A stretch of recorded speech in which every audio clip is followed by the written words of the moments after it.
गंगा दशहरा जेठ शुक्ल दशमी को गंगा दशहरा कहा जाता है। इस दिन नदियों में श्रेष्ठ गंगा जी भागीरथ द्वारा सर्व रूप से पृथ्वी पर इस दिन में श्रेष्ठ गंगा जी भागीरथ जी द्वारा सर्व लोक से पृथ्वी पर अवतरित हुई थी।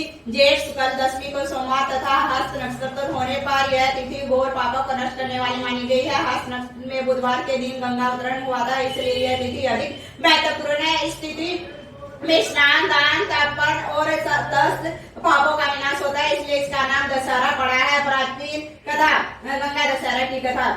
प्राचीन काल में वेदा में सागर नाम के राजा करते थे। उनके केसरी तथा सुमति नामक 2 रानियां थी। पहली रानी के पुत्र असमंजन का उल्लेख मिलता है, परंतु दूसरी रानी सुमति के 60,000 पुत्र थे।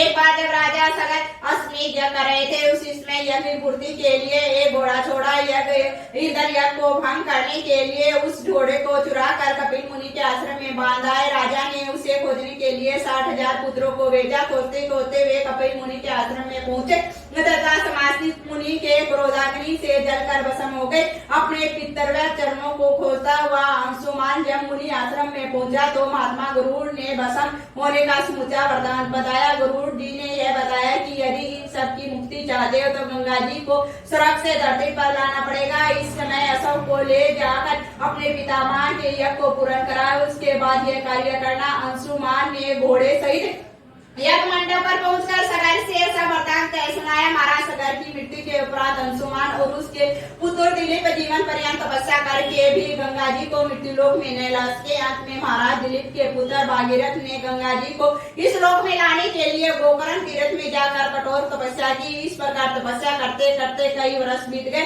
जब ब्रह्मा जी प्रसन्न हुए और गंगा जी को पृथ्वी लोक पर ले जाने का वरदान दिया। ब्रह्मा जी के कमंडल से छूटने के बाद समस्या यह थी कि गंगा जी के वेग को कौन संभालेगा। विधाता ने बताया कि भूलोक में भगवान शंकर के सिवाय किसी में यह सामर्थ्य नहीं है जो गंगा जी के वेग को संभाल सके। इशारे समाचार भागीरथ जी को फिर एक अंगूठे के बल खड़े होकर भगवान शंकर की आराधना करनी पड़ी। शिव जी प्रसन्न हुए और गंगा जी को धारण करने के लिए जटा फैलाकर तैयार हो गई। गंगा जी देवलोक से छोड़ी गई और शंकर जी की जटा में गिरते ही विलीन हो गई। गंगा जी को ऐसा अहंकार था कि शंकर जी की जटाओं के भेददार स्थान में चली जाऊंगी। गंगा जी शंकर जी की जटाओं में कई वर्षों तक भ्रमण करती रही, लेकिन निकलने के लिए कई मार्ग न मिला।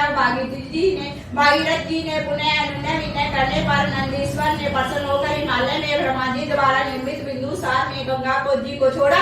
उसमें उसकी 7 धाराएं हो गई। आगे आगे भागीरथ जी दिव्य रथ पर चल रहे थे, पीछे पीछे 7वीं धारा गंगा जी की।